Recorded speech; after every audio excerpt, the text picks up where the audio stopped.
ready? Mm-hmm. And we're in. We're in. Welcome to Mystery Team Inc. I'm Maggie. And I'm Kayla. I already have a note, which is today we decided not to wear headphones. Oh, yeah. And I feel so naked. Yeah, it feels very naked. We're naked. I don't know if I like it. I think I do. Here's why. Because it feels like we're just having a conversation as opposed to like recording a podcast. Yeah.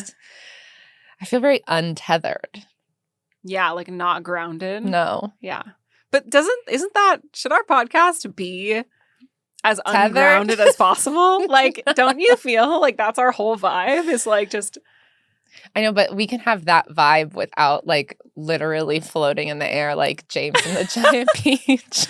My only thought is, and like, sorry to spoil this for everyone, but this is an alien episode, isn't it? Yes. I do know the genre. And I just feel like the more unhinged we are, the better. I guess that's true. I just a little bit feel like my head is going to come off my shoulders like a balloon. But it's fine. I'm going to push through. We can put them on. No. Okay. You know, it's 2023. I'm going to make myself do things that feel a little uncomfortable. I've been trying to do that as well. Because they'll get more. But you're doing real stuff, not your head's going to be a balloon if you don't. No, a lot of it is your head's going to be a balloon. Oh. A lot of it is that kind of stuff. Listen, everyone, if you're having your head's going to be a balloon discomfort, just know. You may be entitled to compensation. If you are a loved one. Have you talked to your parents about why you're like this? Because they probably are. Have I asked specifically me? The audience, if they're suffering from balloon head. You know what's funny? Actually, this reminds me, we just started the second season of White Lotus. Mm-hmm. And obviously no spoilers, but like right out the gate, Aubrey, have you watched it? No. Okay. Aubrey Plaza's character I felt personally attacked by this character. It's like she just like does stuff that like, and it's meant to be like, okay, she's being a little bit whatever, but it's like she's like chatting while they're unpacking and she walks in and she's like, are you sleeping on that side of the bed? And her like fiance or husband or whoever, her partner is like, yeah. And he's like, why, do you care? And she's like, I always sleep on that side of the bed. And like, like when they get off the boat, they offer them all champagne. And she's like, no, I haven't eaten in like 6 hours. And he's like, just do the toast. But I was like, this is me. I feel personally attacked. And Andy was laughing because it's me. But then I said to him, I was like, it's just like she says all the stuff that I say, but like in a bad way. Because Because I have balloon head in everything in my life. That's true. You do. Like, I'm like, oh, I didn't pack the sunscreen. Guess I can't leave the house for this whole trip. Do you know what I mean? It's like just little things where I'm like, the same way. Yeah. I have balloon head. Yeah. Every day I leave the house and I have balloon head. I'm like, I think I forgot something. And usually I have. Yeah. Because not only do I have balloon head, I also have a brain full of holes. Which means the balloon is always deflating. Yeah. I got there. That was good. Thank you. I'm excited. Are you ready for an alien? And I think that our listeners are probably very ready for an alien episode. I was thinking like we haven't done an alien episode in so long. Yeah, the last like alien adjacent one we did was Philadelphia Experiment, I think. Yeah, and that's barely even. No, that's just like paranormal. A rogue Sasquatch in a lab in the future. You know, normal stuff. That's just like regular. Every day on Mystery Team Inc. And then I had the thought, I was like, well, we might have done an alien episode if we hadn't spent a whole month on Twilight. But then I was like, well, why would we not spend a whole month on Twilight? I don't know why you're saying like no regrets. If we could transition to a purely Twilight podcast, I would. I just think our audience appreciates Twilight and aliens. Yeah, we can have both. Should we make shirts that say, I am a Twilight loving UFO hunter, and yes, my podcast co-host got me this shirt. And don't mess with me or whatever. These colors don't run. Can we do it in those like mixed fonts that say like, I'm the wife of a gun-toting Texan. Don't mess with me, or my daughter, whose cake was pink when she was born, will come after you, and then her dad will shoot you at prom. Yeah, exactly. I want that. I want that our one. Podcast. I want that one too. Yeah, you can have that one too. All right, are you ready for an alien? No. Okay. Oh, God, are you putting... I should have brought mine. No. Damn it. Now I'm ready. I love it. I should have brought mine. You can wear it. No, it's okay. I already did the investigation. No, it's all yours. But you are the investigator. Today, you are the investigator. We are the investigators. Yes. Source for this episode is the primary source for this episode. Yeah. There's not a lot of information outside of his book. Mm-hmm. Gray Barker wrote a book on it, but I read a little bit of it and it felt very like fictionalized and dramatic. Okay. Lanulos? Lanulos. Okay. Lanulos.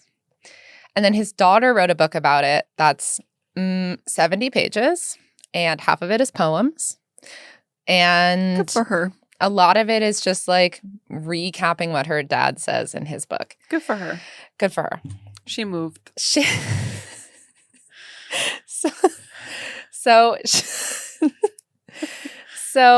she do it again. She moved. She moved. Do you remember? With the TH. She moved. She moved. So, yes. So this book also has a foreword by John Keel, famed alien investigator who also wrote Mothman Prophecies. So we know that it's trustworthy. We have a reliable narrator. Foreword is good. Yes. Okay. On November 3rd, 1966, a sewing machine salesman named Woody Derenberger was interviewed by Glenn Wilson on WTAP-TV, a local TV station in Parkersburg, West Virginia, and he told this astounding story. The night before, on November 2nd, at about 7:25 p.m., Woody was driving his Ford Econovan from Marietta, Ohio to Mineral Wells, West Virginia, where he lived. Of course he was. Yeah. As he approached the intersection of Route 177 and Route 47, a car overtook him from behind. About 25 to 30 feet behind that car was another vehicle. Woody assumed it was another car, but as it overtook him, it turned perpendicular to the road, taking up the entire 2-lane highway. It slowed to a stop, forcing Woody to stop his truck about 10 feet away from the strange machine. It was 30 to 35 feet long, charcoal black, and the shape of an old-fashioned kerosene lamp lying on its side. So it was like round on the ends, and then it went in and then out again. Do you know what I'm talking about? Mm-hmm. Sorry if that's not a good audio description of it, but look up a kerosene lamp. Yeah. It was a sandhill crane. It's always a sandhill crane. Remember when I didn't understand that the sandhill crane was not inside the car? Yes. That was really scary. Go back and listen to our Mothman episode. Yeah. To hear me scare myself unnecessarily. Also, the first sighting of Mothman was November 15th, 1966. And this is happening on November 3rd, 1966. So, or November 2nd. This is right before. Yeah. And it's in the same part of... Yeah, it's in West Virginia. Yeah. It's all connected. Maybe. The machine hovered about 10 inches off the ground, and it made a soft, fluttering, humming noise, unlike anything Woody had ever heard. And when Glenn Wilson pressed him to describe it, he said it sounded like very soft helicopter blades, or like this. Oh. Yeah. In the light of his headlights, Woody saw a door in the seamless ship open, and a man stepped out. He was about 6 feet tall, with tan skin and dark brown hair combed straight back. He wore a topcoat, shirt, and trousers made of a glossy metallic navy blue material. As he approached the car, he asked Woody to roll down his passenger side window. But even though he heard the man's request clearly, he realized, in fear, the man's mouth hadn't moved at all. Woody says, heard it in his head. Yes. Woody says, quote, "I heard no audible noise, but I somehow knew what this man had asked of me." Also, I'm so easily influenced because when you described his outfit, I was like, I want that. Where do I buy that? Yeah. Also, he's like... I didn't even see it. No. It's cute, though. It is cute. There's also pictures of him in the book. Woody? Of the guy. Hold on. Let me introduce him to you and then I'll tell you. The man approached the open passenger side window. He said, or thought rather, that Woody should not be afraid and that he wished him only happiness. He asked his name and gave his in return. Cold. Cold? Cold. C-O-L-D. Sure. He asked Woody what he did for a living and told Woody that he was a searcher. Several times during the encounter, Cold reassured Woody he need not be afraid. He said, Mr. Derenberger, look at me. I am the same as you are. I sleep and breathe and bleed, even as you do. He pointed to Parkersburg and asked Woody if that was where people lived, but he didn't point. Woody just somehow knew that he was pointing. Woody explained that it was a city where people did trade and worked and whatever, and that most people lived outside the city, and Cold told him that where he came from, that was called a gathering. Then he said, "We will see you again." And with that, he walked back to his ship. As the door opened, Woody saw someone reach out and pull it closed behind Cold, and with the quiet fluttering sound, the ship flew straight up and out of sight. So during this interview, Glenn Wilson tells Woody that on one of the station's radio shows that interviewed extraordinary people, a man had recently come on and told a similar story. And he described a ship that matched Woody's ship and that he had been taken in the ship to Venus and Mars. And Woody, yeah, don't worry. They're very gracious hosts. I know, that just seems like a lot of commuting time. Like the travel day of that. It's like a 24-hour travel day. Each way. Yeah. It's not. And then in between. There's so many layovers. No, but in between Venus and Mars, how many miles away is that? A lot. But if you're on a spaceship, it's less. If you're traveling like more than the speed of light. Yeah. But this has like tiny helicopter propeller blades or something. Don't worry. It will all be explained. Also, I like that it's like he didn't point, but he just like knew where he was pointing. Mm-hmm. And like he didn't say it. He just like knew what he was thinking. And I was like, are we sure that they are not just best friends? Well, like, because this to me just sounds like, yeah, it's like twin talk. Yeah, it's like, I'm like, you know how there was that trend where it was like women like posting videos where they like do the little thing with their eyes or whatever, and like all women know what it means, but then men would be like, what happened or whatever. No, but I'd love to see them. Okay, I'll show it to you. I can imagine them already. It just reminds me of that. So it's like an audio of like someone talking, and like the person on TikTok would shoot themselves listening and then go like that to the camera, and then like anyone watching would be like, oh yeah, this is when you're like at a bar with your friend and some weirdo's talking or whatever. Like, that's the There's cry like a whole for help. Right. But like men were like, I don't know what you're talking about. God, what a sad, empty existence. So to me, I'm like, is this just like this guy just passed into the level of like interpreting body language as well as like most women do? That and then he was like, it was aliens. No. But it's really just he just learned what it's like to be a woman for a day. No. Okay. No. This is still a white man in 1966. Okay, good point. So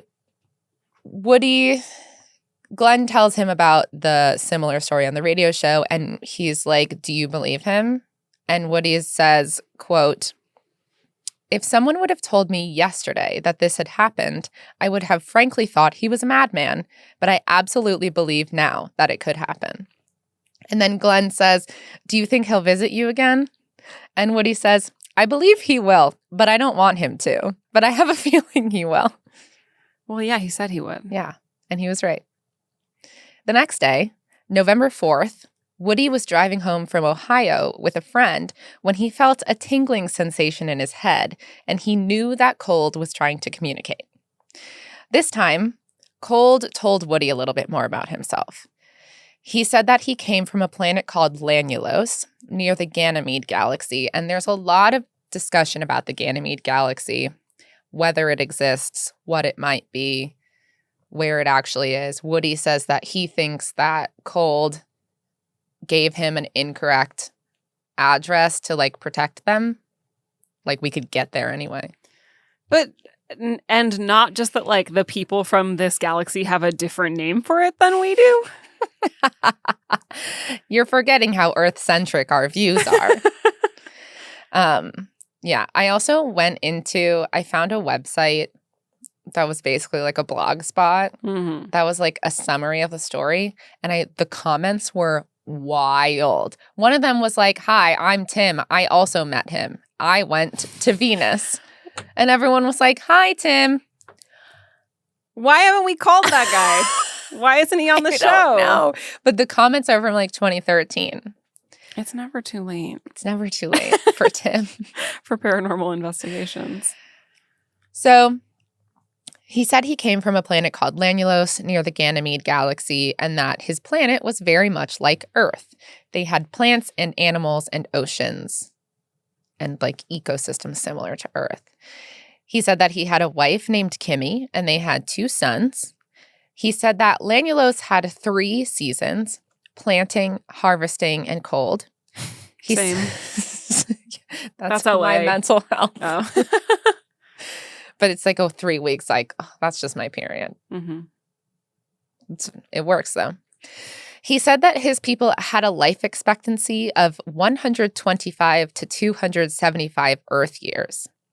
And he told Woody his first name, Indrid. Oh, so when he introduced him, he gave his last name? Mm-hmm. He was like, Donaghy. Yeah. Bond. Indrid Bond. Yeah. Yes. And with that, he broke contact. Now, I will say, Indrid Cold is the grinning man. I don't know if you've ever heard about the this, once again, I tried to do a cryptid and it became an alien. But there's a cryptid called the grinning man, and it has that like scary smile where it's like too big. Hate that. But then I started looking into it, and they were like, the grinning man, a.k.a. Indrid Cold. Indrid Cold does not do that. He was smiling, but he wasn't like, scary smiling. He was like nice smiling. How did these two get conflated? I have absolutely no idea. But Indrid Cold is the grinning man. Is he? They say he is, but I don't believe them. I don't think that's right. I don't think that's right at all. I love Indrid Cold. The grinning man is scary. What is the word for that smile? There's like a German word for that smile that's just too big. I don't know, but I hate that. Yeah, it's terrible. So at this point, the TV interview had gone international, and people started to camp outside the Derenbergers' house to look for UFOs. They'd show up every night after Woody got home from work, and he got home late at like 11 p.m. At first, it was like 25 to 30 of them, and Woody and his family would like give them cookies and coffee, and they'd all like sit up in the kitchen talking about aliens until like 4 a.m. And it was during this time that Woody met Indrid again. So one night, Woody came home from work very late enough that all the campers had already left. And he parked, and he heard Indrid say in his head, "Don't be frightened, Woody. It is me and my friend, Carl." Carl. So Woody's wife and kid, Catherine and Charles, and they had a little daughter named Tanya. They were so scared of Indrid Cold and Carl Ardo that they went upstairs and hid. And Indrid and Carl felt so bad that they wouldn't go in the house out of respect. So they and Woody sat and talked on the porch for a few hours. And it was in this conversation that Woody learned a lot about Lanulos and Lanulesians. He learned that the people of Lanulos had never had a war, and they did not understand the word hate. They were taught from a young age that everyone is your brother or sister, no matter who you are. I think I was on one when I wrote this, but I wrote, everyone is your brother or sister, no matter who you are, where you're from, what you did. As long as you love me. And then, yes. But the actual end of that sentence is, no matter where they're from, who they are, what their color, they are still God's children. And so they are one family in God. Oh, are these aliens also, they just ascribe to the Judeo-Christian God, even though they're from a different... No. Then why'd they say that? Yeah. Oh, they have their own God? They have their own God. Okay. I'll tell you about it right now. So they told him that the people on Lanulos all believe there is one God, who is the creator of all worlds and life itself. It's not an earth-centric religion. And that God loves everyone equally, and that man's purpose on any world is to serve God and to help one another. There was only one denomination of faith on the planet, and they call themselves God's children. Indrid also is like, listen, we are not smarter or like more evolved than you. We just aren't assholes to each other. So like we had time to like develop space technology.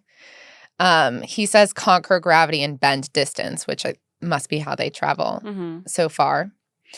Indrid said that the reason that we live in hate and fear is because words alone are not a sufficient way of communicating, and that if we had telepathy, we would be able to understand each other better and care about each other.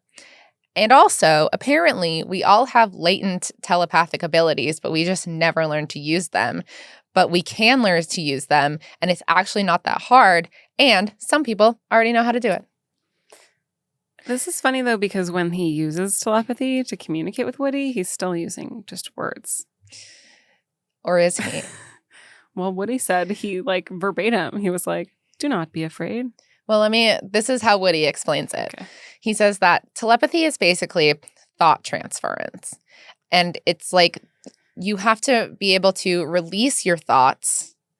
And in order to do that, you have to trust the other person. And then you like opened your mind and you let them look into it. Like you just like think what you want them to know. And then you just kind of like release your thoughts. And then they on the other end have to open their mind and receive your thoughts. Sure. But are you thinking in words? Well, I suspect that because Woody had never experienced thought transference, he heard it as words. But he later explains it as like hearing it in his own voice, like however you narrate in your thoughts. So he's just thinking. No. Thoughts? No. He's receiving thoughts. This is why we'll never have peace on this planet. Because of you and the people who won't put their carts away. Do not let me into the people who won't put their carts away. You know how I feel about that. That's the reason that we can't self-govern. And also people are like, oh, telepathy, that's just a thought. No, I'm saying, listen, telepathy sounds great. I'm just saying what this person is describing is just thinking. No. What he's describing is intrusive thoughts. Yeah, true. Woody, just get a little amygdala, you'll be fine. Yeah. Although TBH, that the way he's describing it really is what it feels like to be my mental illness. Is his family scared of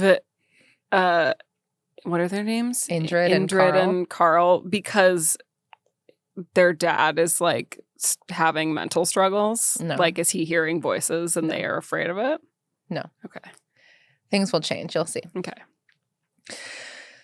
So they also told Woody their origin myth. Okay. Which is this. A long time ago, a spaceship from Earth crashed on Lanulos, and the people on the ship worked together to repair the ship for several years, but they started fighting with each other about how to repair it, and eventually they like split off with their families to make their own way on the planet because they were being mean to each other, and they like left. The individual groups were like out living as farmers, but eventually they all began to get lonely, and they were like, we're so stupid for letting anger like get in the way of our friendships. But because they were on a foreign planet, they had no way of finding their friends. So all they could do was like sit and wish and think of their friends and hope that one day they would see them again. And eventually their wishes became so intense that they began to hear each other's thoughts from far away. And they found each other, and they were so grateful that they were like, oh my God, God gave us the power of telepathy so that we could love each other. And they devoted their lives to learning God's way, and they credit everything to him. And that's why they're so religious. I have so many questions. So these aliens are people from Earth.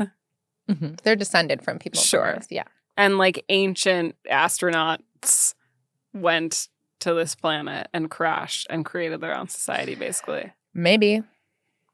Okay. Someone in that comments section on that blog spot did some crazy math that concluded that they were actually us from the future. Sure, that makes sense. Yeah. And then they all split up because they were mad. Mm-hmm. But then they felt bad that they were mad. Mm-hmm. And then instead of going to find each other, they just like manifested the power of friendship. They wished and dreamed so hard that their dreams became telepathy. Okay, great.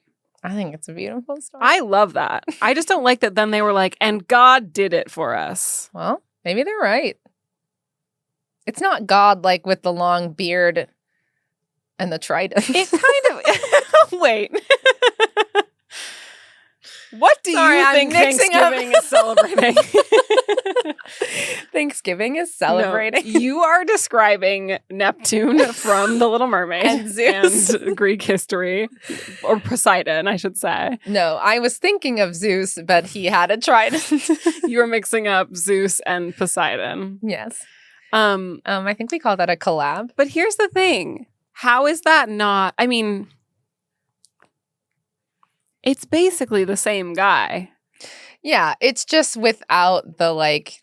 Okay, well, here's part of also what I don't understand. Sometimes they say that they do read the Bible, and sometimes they say the Bible is garbage. Oh. No. And sometimes they say the Bible is wrong, and it's just like a construct of that humans. So then they are talking about the same God, though. They're just like, you guys got it wrong. Are wrong. Your interpretation of the God is wrong. Yes. Which I would also agree with. Yes. But I don't believe in the God anyway. But this reminds me a lot of the Urantia version of God, except in that version, the aliens were not from Earth. They were actually from other planets, but... Yeah, I mean, listen, I'm not the person to argue with about God because I'll immediately be like, I don't think it's true. Yeah. But if I'm going to believe in a God, I like theirs better. Sure. First of all, telepathy. Nice. Love it. Nice. Secondly, I love that they're like, why are you guys assholes? Yeah, great. It's not that hard. So Indrid said that I feel like we got like the Kroger God, and they got like the Kirkland God. Oh yeah, they got the Kirkland God. The Kroger God. We got like the store brand. Don't you think? Yeah, no, we definitely did. Compared to that, that's great. Or we got the like, because their God gave them telepathy. Yeah, and we got our God gave us like confusing literature about being yourself. It was like, don't do that. Don't do it. So Indrid said that Lanulos is led by the Guiding Council, which is made up of representatives from different worlds belonging to what is called the Intergalactic Circle. And each world elects representatives by popular vote, and the number of representatives they get is based on population. No, wait. So that's a little bit like the Electoral College. It's just not better. The popular vote. Yeah. Because ours are not based on population. We get 1 or 2, right, in California? No, they are based on population. California has, well, it depends on if you're talking about the House or the Senate, but we have 52 representatives. Oh, I see what you're saying. Yeah. Yeah. Like the Senate, everyone gets the same number of delegates. But don't we have less than like Idaho or something? What do we have less of? That doesn't make sense. It's just that our vote like means counts less. For less. Yes. Yes. Theirs doesn't. Right. That's great. So, sorry I don't understand our government. So the council gets together. And I just like that in this intergalactic like family of worlds, they also decided that democracy is the best way to run things. You know, they definitely do it better than we do because they don't have hate. Sure. So the council gets together and they study each world's problems, no matter how small. And they recommend... Like who, Bill? It's like Horton Hears a Who. Yes. And they recommend ways to fix them. And they don't use force of any kind, but they wouldn't anyway. Yeah. Because they have telepathy. Sure. So during this meeting, Indrid also told Woody what he needed from him on Earth, which was he wanted him to talk to people and spread the message that the people from Lanulos were willing to teach us. Well, he wanted to evangelism. He wanted to tell them that they wanted to come teach us telepathy to help us not be assholes. And he was like, we keep trying to do it, but you keep shooting at us. That's fair. And it's true. And he says that the government won't tell us what they know about the visitors because it'll ruin capitalism. And Woody says, it checks out. Woody says, the space people agree that it would collapse our economy, but that it would be built up again in a matter of days and no one would be hurt by it. In fact, something needs to be done with our economy with the shape it is in now. And that was in 1966. Sure. With or without the space people's help. Because some of our leaders think they would lose their power over the working class people, they will continue to withhold all the information they have on UFOs, pretending that they are still investigating new sightings and contacts. He also says, as upstanding, thinking Americans, we do not enter blindly into anything. So why should we blindly allow a certain few people to make a decision for us that would take the chance of a lifetime or peace and prosperity away from us by telling us we would panic? He also says then, the United States or Russia have never sent an astronaut into space that hasn't seen and been seen by the space people from other worlds. After all the different wars and trouble with which the people of Earth have been shoved into, I don't think we would panic at meeting friendly people from another world. I don't know if I agree with that last part. I think many of us would. So at the end of their talk, Indrid asked if Woody wanted to go in his spaceship, and Woody declined. But he did walk them back to the ship, like a date. And Indrid offered that he was welcome on the ship at any time. Oh, so they were corporeal this time? They were always corporeal. But sometimes they were just... Well, when he was talking to him in the car, the ship was just like above them. Okay.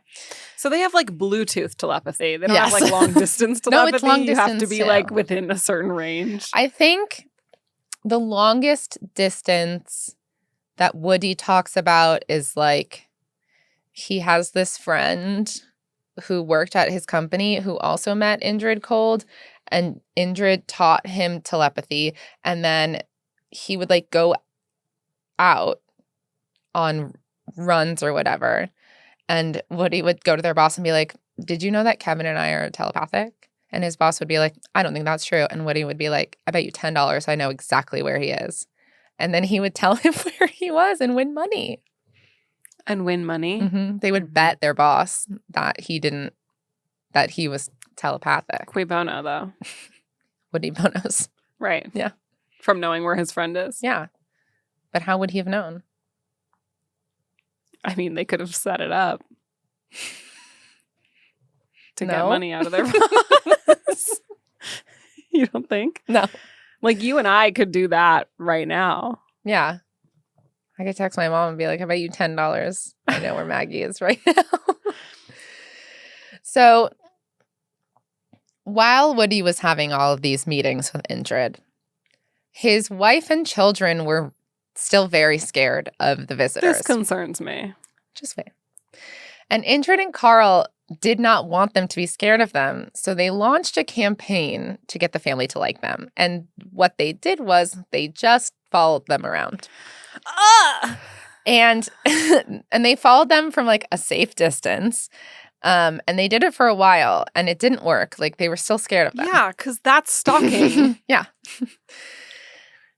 Then, one day, Catherine was home with Charles and Tanya when two men knocked on the door offering a demonstration of a new vacuum they were selling. And Catherine was like, oh, we actually just got a new one, but thank you. And they were like, oh, okay. While we're here, do you know anything about UFOs? And she was like, oh my God, you know what? Yes. So my husband is friends with some. And they keep following me around, and it's like kind of scary. And the two men were like, surprise, it's us, Indrid and Carl. And she was like, oh my God. And then she wasn't scared of them anymore. And then from that moment on, Catherine and Charles and Tanya considered Indrid and Carl their best friends. Tanya says that she saw Indrid and Carl when she was out with her mother running errands and stuff, and they would like mingle among the people camping on their front lawn, or like when people started like trying to break into their home because of all the alien stuff, they would be like sitting across the street like and help like save them. When? They were like, what? What? They were like protecting their family. So like people were trying to break into their house because they were talking to aliens, and the aliens would sit across the street and save them, and like telepathically save them. No, how do they? They would like keep an eye out. They go into a lot of detail. They didn't like intervene. I'm not sure if they intervened, but she did say that like she remembers them being intermingling with the people. Also, she has some stories in her book about how they would like bring their kids over and they would like play with the space kids.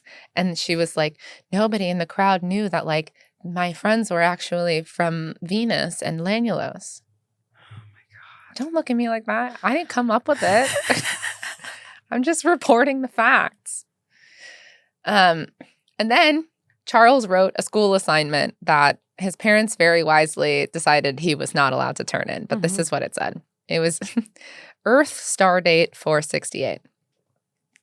Our purpose here is to help people through guidance. Also, this kid sounds so annoying. Sorry, Charles. Can you imagine a kid saying this to you? Our purpose here is to help people through guidance. Our forefathers were intelligent enough to build a spaceship. They took off through Earth's atmosphere and landed on a strange planet. Which one? We do not know. They lost their guidance of building a spaceship and got along the best they could. Finally, they got the guidance back. That they needed of building a spaceship. Soon, they made a gigantic spaceship called the Mothership. Through the years, more motherships and scout ships have been made and are getting more and more modern every year. We believe in being born again and going from different levels until we reach the point of perfection. Right now, we are on our third test. People on Earth are different from other planets because they do not know what the word love means. All they know is hate, hate, hate. We are trying to persuade people this is wrong, but all we get in response is outrage. Our friends from space have been shot and almost killed. We are still fighting a never-ending battle for peace and friendship. Okay. Yeah. Imagine like a 10-year-old saying that to you. And so the Derenbergers came to see Indrid and Carl as part of their family. And that's where we're going to take a break. Oh, my God. I don't even know what to do. I'm sorry. This is making you so mad. Oh! I need you to just open your mind. Why? So you can telepathy me? Yes. Okay. I'm going to brain dump into your brain dump. Okay. Okay. We'll be right back after these messages.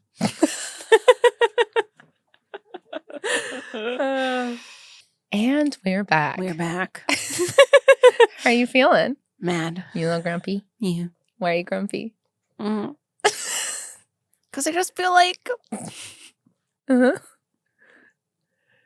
don't know. I'll give you time to investigate that feeling while we continue with the story. I need to sit with my feelings. Okay. I think what it is You've been doing so much work on yourself. You can investigate your feelings in like 30 seconds. It's really quick now. Okay, I'm ready. I think part of it is, I think this is part of it, not everything, but I think part of it is I agree with them in principle, but I feel like it's almost like anti-humanist that it like requires outsourcing this philosophy to like other galaxies to like learn to love each other. But is outsourcing not the most human thing You're so that right. one can do? This is the other thing that bothers me, but this is just my trauma. Because I can't wait to hear what you're going to say. Because my dad was like a big like UFO, like cryptid, like Seth speaks. He was like into all this weird shit, which is partially why I love it, right? But like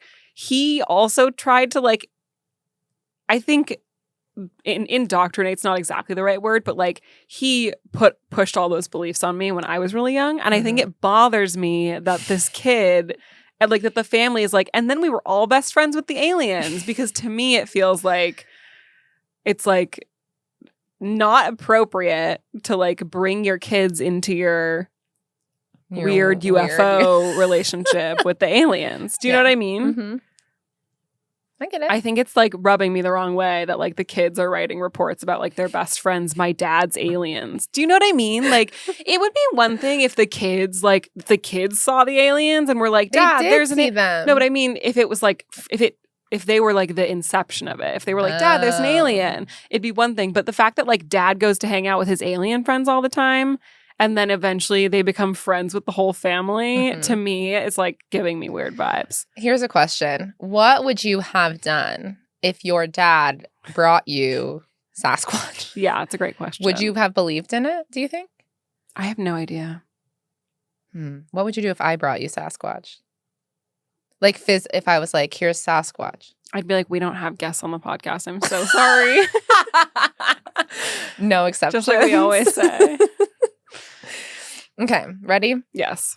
So, shortly after Woody's first encounter with Indrid, NICAP sent Dr. Alan Roberts to run some tests on Woody, like EEGs and stuff, to be like, did he like fall and hit his head and he's imagining all of it? Yeah. Now, Alan's findings were that Woody was totally okay. NICAP completely ignored his findings. Sure. Alan also told Woody that he believed his whole story, and he asked if he might also be introduced to Indrid and Carl. So Woody like thought out to Indrid and asked him to contact Alan. On December 21st, 1966, Alan was at Woody's house with his wife, and their kids were at home, and they got a call from their oldest daughter saying that someone was in their house and they were all hiding upstairs. What the fuck? So they went straight home and they found their very protective watchdog, who Woody says had like been aggressive toward him when he didn't like cue him, come into the house properly, was locked in the bathroom downstairs, and the kids were upstairs, and the kids said the dog hadn't barked once the whole time. So it was cold outside and the windows in the kitchen were steamy, and in the steam on the window was written in like what looked like a fingertip, "Sorry we frightened the children. Thought you were all gone. We came in to wait for you. Left because of the children. Will come back another time. Signed, Demo." Demo is Demo Hassan, who is from Cerebus, but who is like the third in command for Indrid and Carl. Oh my God. Shortly after Christmas, Alan was at Woody's house when 3 spacecrafts landed in the field behind the house, and Demo came out and talked to Alan. And they were like, "Hi, we're aliens." And he was like, "Oh my God, I've been waiting to meet you." And left. But later, they taught Alan telepathy, and they've been like hanging out with him. And so Alan also has telepathic abilities and is also friends with aliens. Okay. But I think that Demo is his main guy, not Indrid. Okay. Not 100%. So a few days later, they say later all the time, and I tried to figure out the timeline. I think this happened before the new year. But a few days later, a former police chief from Parkersburg invited Woody to come to NASA, where he was working security.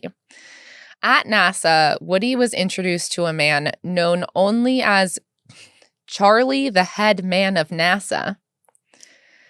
Wait. Start that sentence over for me. So, my comprehension is low. Woody went to NASA. Okay. Where the police chief / security guy introduced him to someone they called Charlie, the head man of NASA.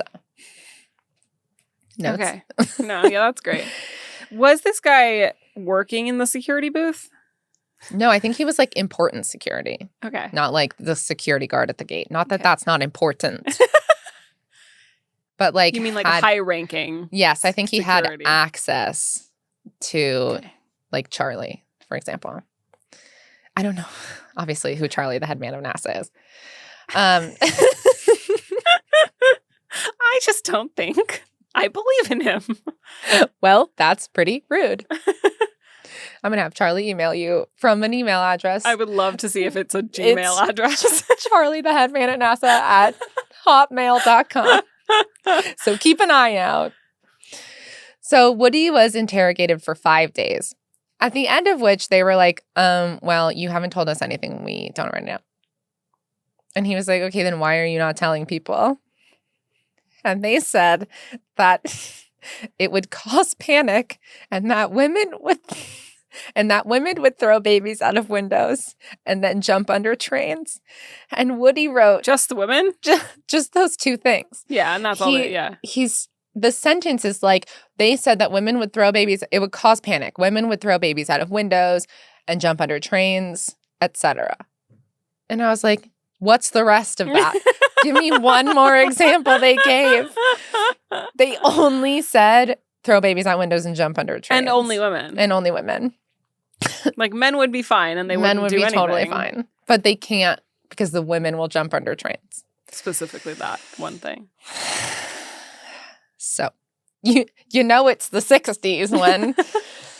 So in you know all the people in the room are men when that was like a passable sentence to recount. That one of them's and like... no one questioned it. They'll throw their babies out the windows and jump out of trains, and the other one with a cigar in his mouth and a cigarette on the other half of his mouth and brandy is like, Yeah.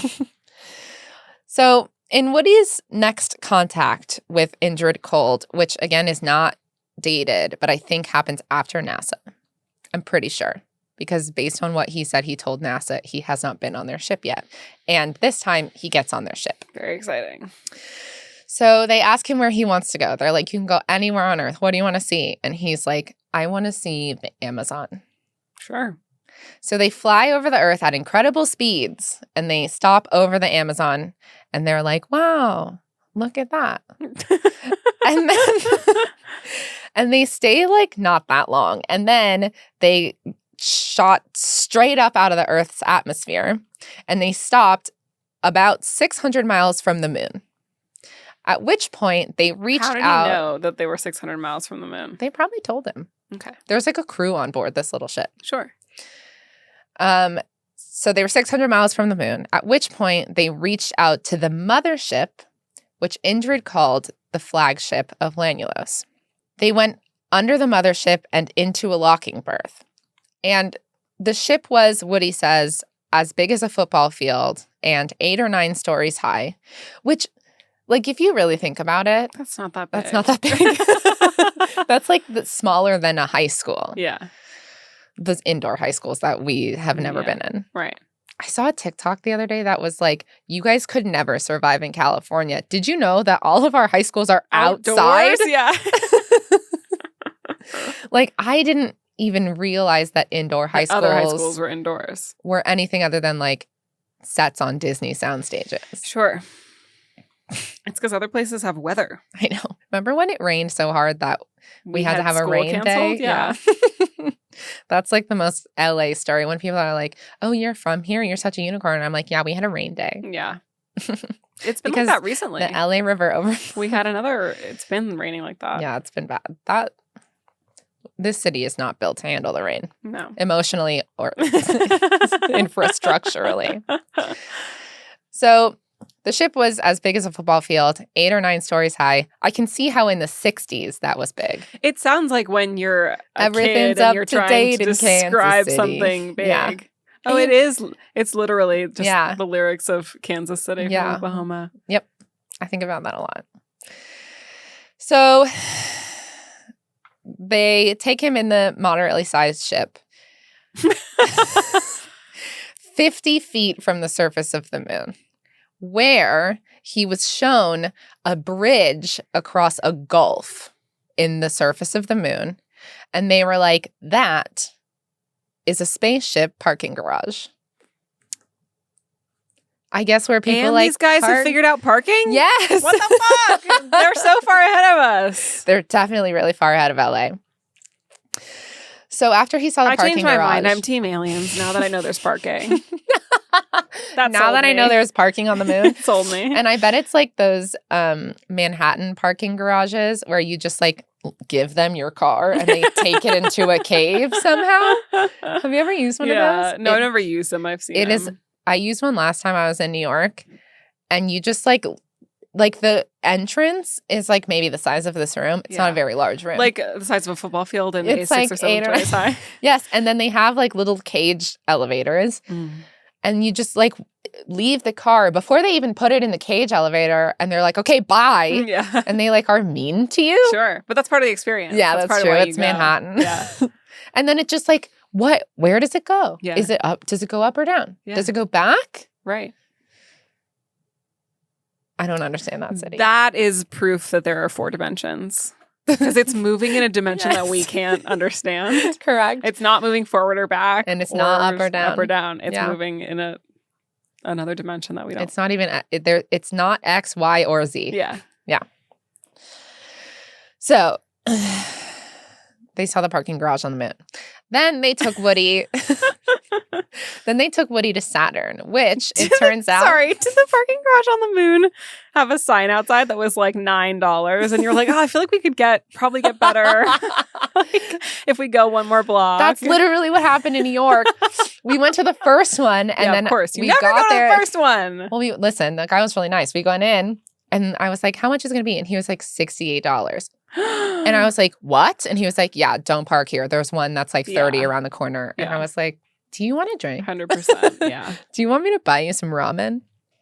My hero. If you hear this, you're my hero. So he took them to Saturn. Also, I can't imagine that they charged for parking on the moon because they have such an egalitarian society. Yeah. They don't need like parking overlord capitalism, you know?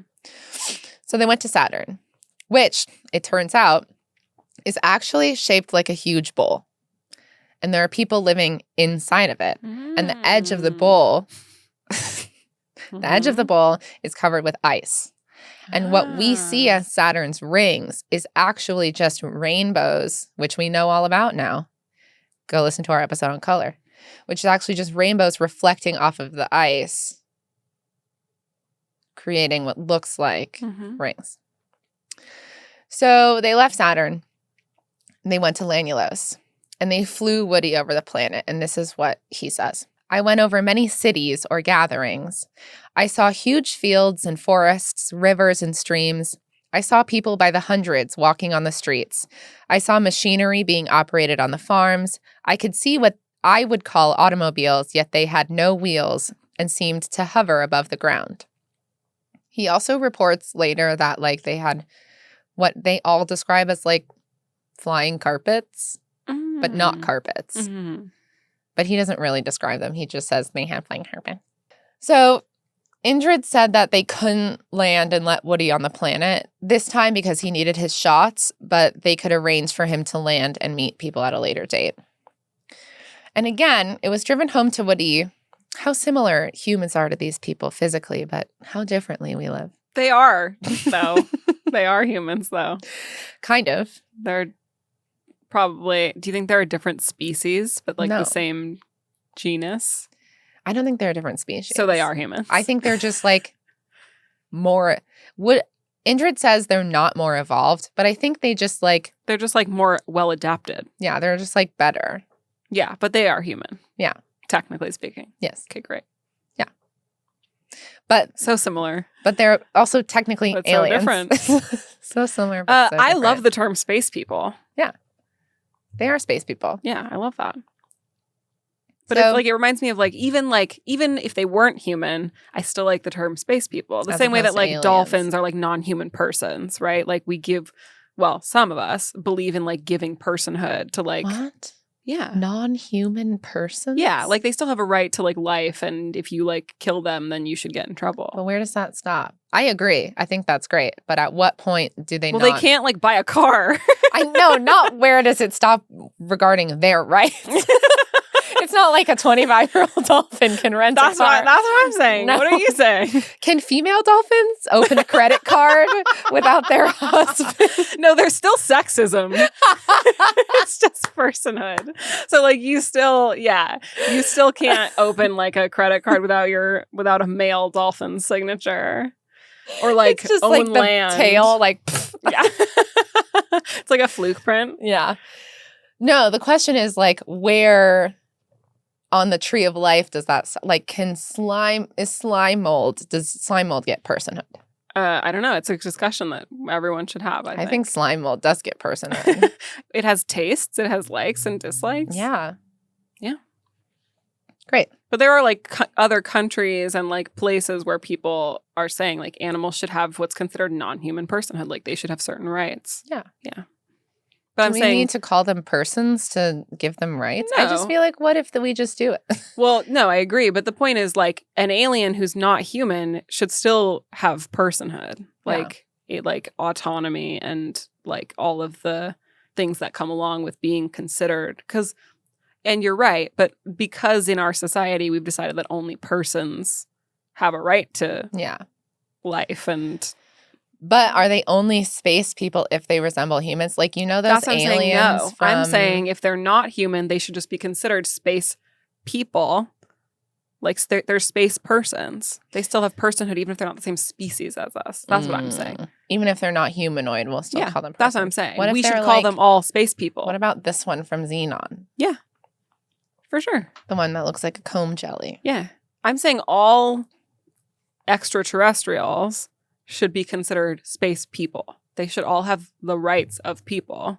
They're just people from space, even if they're not human. I love that. So we can love humans. We just choose not to for the sake of capitalism. Yeah. So it was driven home to Woody how similar humans are, yet how different.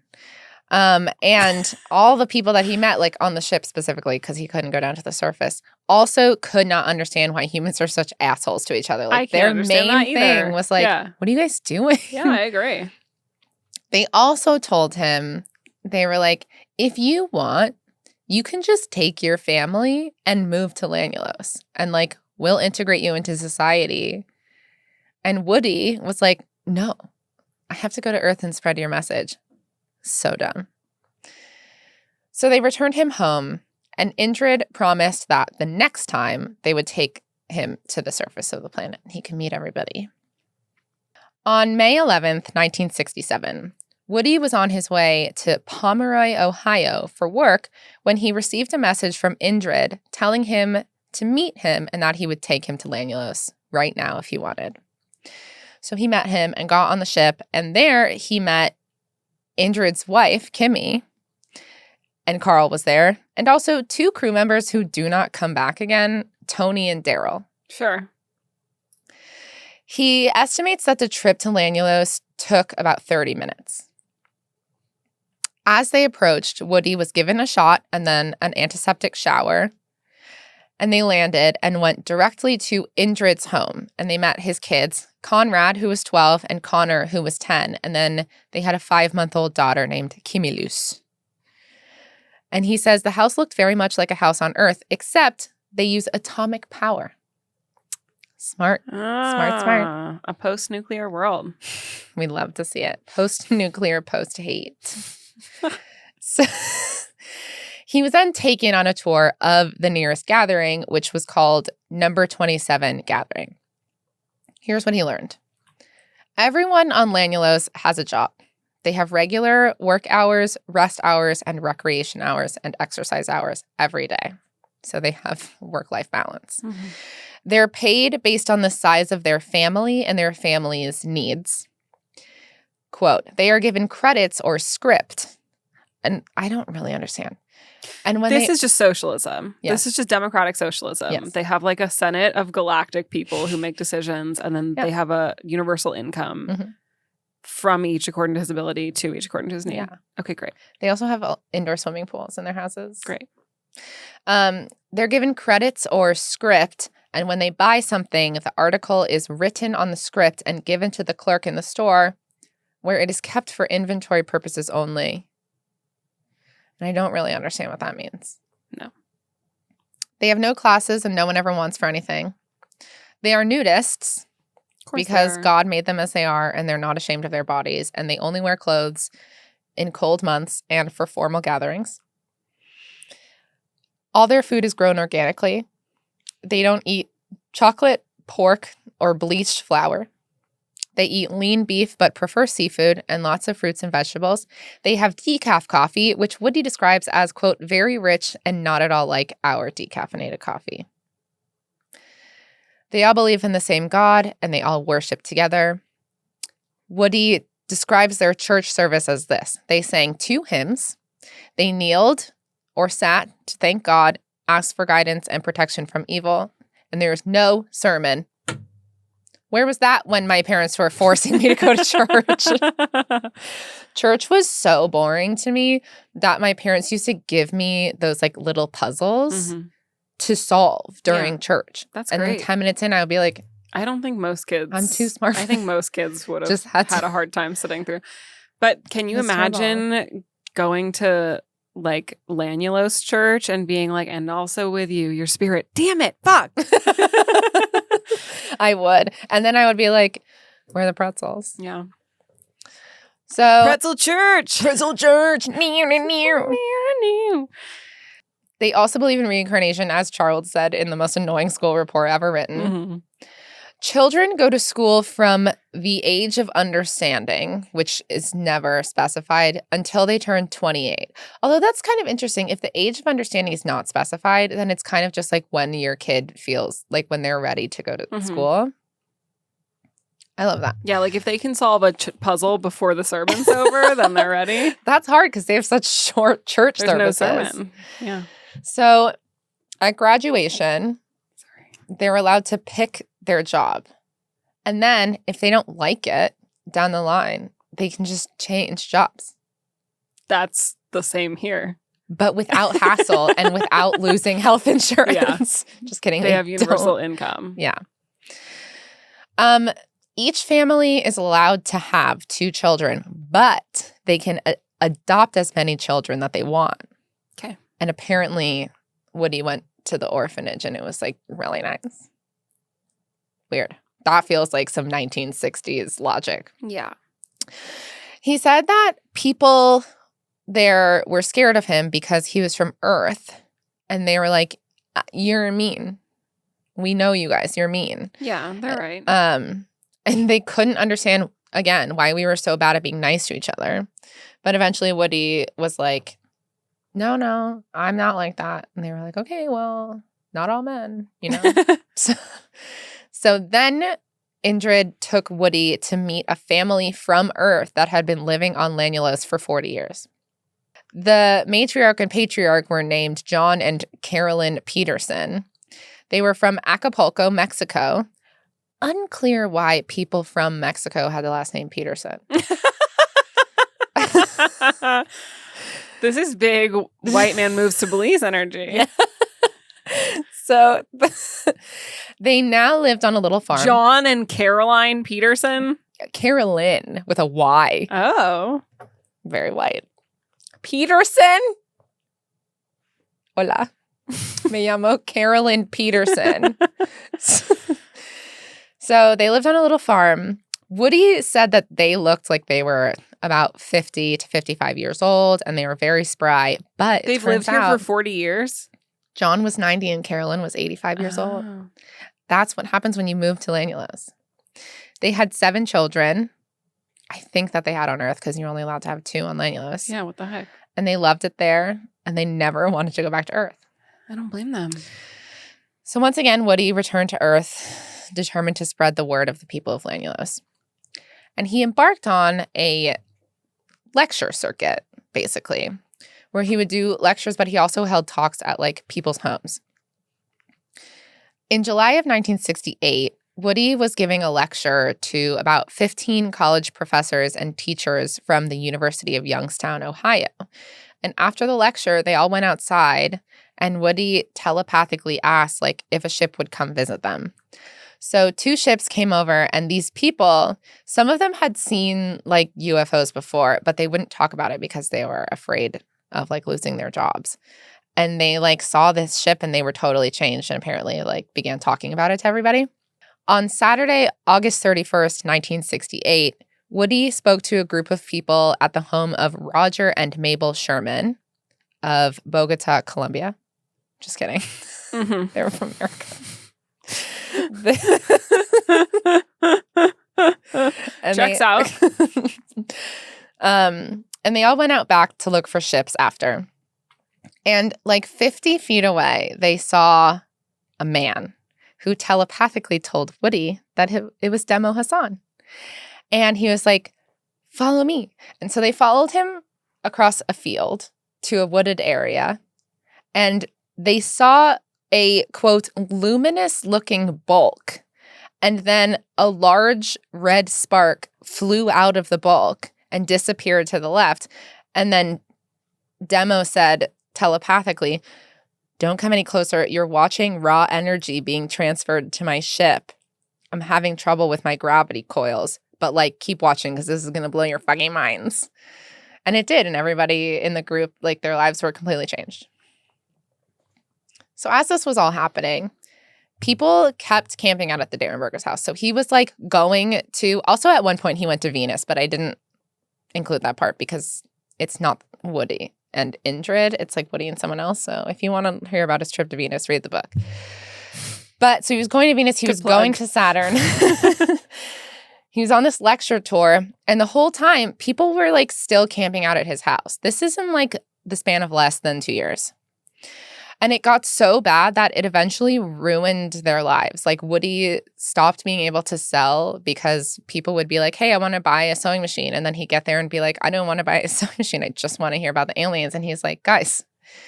So they ended up having to sell their house and move to Catherine's family's summer cabin by a river in, it's like the Kawahana River or something like that. I don't know. I guess I didn't write it down. But it's not far away. They moved to the summer house. But, like, very soon after they moved, UFOs were sighted over the river behind the house, and the Parkersburg papers ran a story about it. And people found out that it was where Woody Derenberger lived, and then they showed up again. And so they had to move again. And they moved to a town in Vienna, West Virginia. Sorry, they moved to the middle of town in Vienna, West Virginia, because they were like, if we're around a lot of other people, they won't find us and we'll feel safe. But not too long after they moved, they were found by a German documentary crew making a movie about aliens, and people started to swarm the house again. And Woody was gone most of the time. He wasn't working much. He, like, made a little bit of money from his speaking engagements, but not enough. And Catherine kept having to borrow money from her parents and other relatives. And so eventually she just, like, left. And she moved to Cleveland and she took the kids. And they moved into the home of a man named Bob Lalonde, who was part of the Cleveland UFO group who used to, like, come down and meet with Woody on weekends. Meet with Woody or with Catherine? For Bob, it was not Woody. Or it was. Get it? Yeah. Thank you. But that's what I'm saying. Yeah. Well, you can be in one place for two reasons. Mm-hmm. Love and aliens. Mm-hmm. And aliens. That's why we're here. So Woody followed them to Cleveland soon after to try to, like, patch things up. But they got divorced in 1970, and Catherine immediately married Bob Lalonde. Woody continued his speaking engagements, and he managed an apartment building in Cleveland and, like, kept himself in, like, a small circle of friends. And eventually he moved back to Mineral Wells, and he died there in 1990 at the age of 74. And according to Tanya, Indrid Cold and Carl Ardo were at his funeral. And that is the story of Woody Derenberger and Indrid Cold. Were they standing at the back with, like, fedoras in the rain? Yeah. Like, with sunglasses just, like, telepathically paying their respects. Mm-hmm. That's the story. Wow. There are pictures of Indrid Cold and Carl and I would like to see them. Another one of their friends in the book. I'd love to see them. I'll put them on the Instagram. It's like, please do. They just, part of me is like, what person did you just take pictures of? But then why didn't anyone come forward and be like, that's my friend, Dawn, you know? Was this, like, widely published, this photo? It's in his book. Okay. And I think it was like widely published? It's on Amazon. Is it self-published? I don't know. Posthumously? No. So he published it in his lifetime. It came out in his lifetime, and then there was like another version with the foreword by John Keel later. Mm-hmm. But there's just pictures of him. Let me see if I can find one. Because he's very handsome. I don't know. Someone that we went to like high school with could write a book, and I would probably never read it. Do you know what I mean? And if there was a picture of me in it, I'd never know. Okay, I'll put it on the Instagram because I can't find it. But he's a very handsome man. This says... Valiant Thor, who may have presented himself as Indrid Cold to the Derenberger family, appeared at Howard Menger's UFO convention in Highbridge, New Jersey in 1957. That's a whole other part of the lore that we're not touching. People think that Indrid Cold might have been Valiant Thor. They also think that Valiant Thor was his, like, commander. But you said, why didn't anyone come forward and say, like, that's my friend? But they did. They were like, that's Valiant Thor. Do you know who Valiant Thor is? Mm-mm. Valiant Thor is an alien. Mm-hmm. Who came down. This is also when I told you I was deciding between two aliens. I was deciding between Indrid Cold and Valiant Thor, but Valiant Thor is like way more religious than Indrid Cold. Okay. But Valiant Thor goes to the Pentagon and like talks to Eisenhower and Nixon and is like, hey, I have everything you need to like bring peace on Earth and like you can have all my technology and whatever. And they're like, no, thank you. We are slaves to capitalism. Okay, I'm just wondering if you're an alien, why did you come to New Jersey? You know? That's part of the question is why were they in West Virginia? Why were they, why were they there? Why was Mothman there? There must be some kind of interdimensional rift or something. Mm-hmm. There's something pulling them to West Virginia. Mm-hmm. What else was in, the Flatwoods Monster was in West Virginia. Mm-hmm. Just saying. Yeah. Maybe we should move to West Virginia. Maybe that's the best place to hunt UFOs. Or do we want it too much? It's true, yeah. One time I knew a stunt guy. Have you tried putting out a call? Yes. One time I knew a stunt guy who was telling me about how he went to Death Valley and saw like a lot of UFOs. And I was like, oh my God, will you take me? And he was like, no, because you want it too bad. He's right. Ryan. So that's Indrid Cold and Woody Derenberger, and sometimes job. Tony and Daryl. I love Tony and Daryl. Me too. There's a lot of like secondary, tertiary, like recurring characters in the story whose only job is to like move cars around. Some of them, and like they're really a delight. But yeah, you should read the book. It's called Visitors from Lanulos. I love it. It's so good. Thank you for doing all of that. Thank you for coming along on the ride and debunking it every step. Thanks for kicking and screaming my way through that entire ride. I dragged you kicking and screaming from the parking garage on the moon. No, I loved the parking garage on the moon. That was the part I was most there for. You liked it there, and I dragged you away from it. Yeah, you're right. I loved that. Thank you. Wow. Woody Derenberger. I think we should all spread the socialist, God-loving nerd aliens. I love that. Also, at some point, they said that they don't have more than one story houses. There's a lot of weird details that like sometimes are there and sometimes aren't. I don't know. If I didn't know any better, I would think maybe it was made up. I'm surprised they even had single family houses because they're but they have family units. Yeah, I don't know. It seems like maybe a 1960s conception of socialism. Mm-hmm. Just saying. So that's the story. Thank you for that story. Thank you for listening and joining me on this ride. Yeah, we don't know. Stay in your lane. Buckle the buck up. Lanulos smooches. Aww. Goodbye.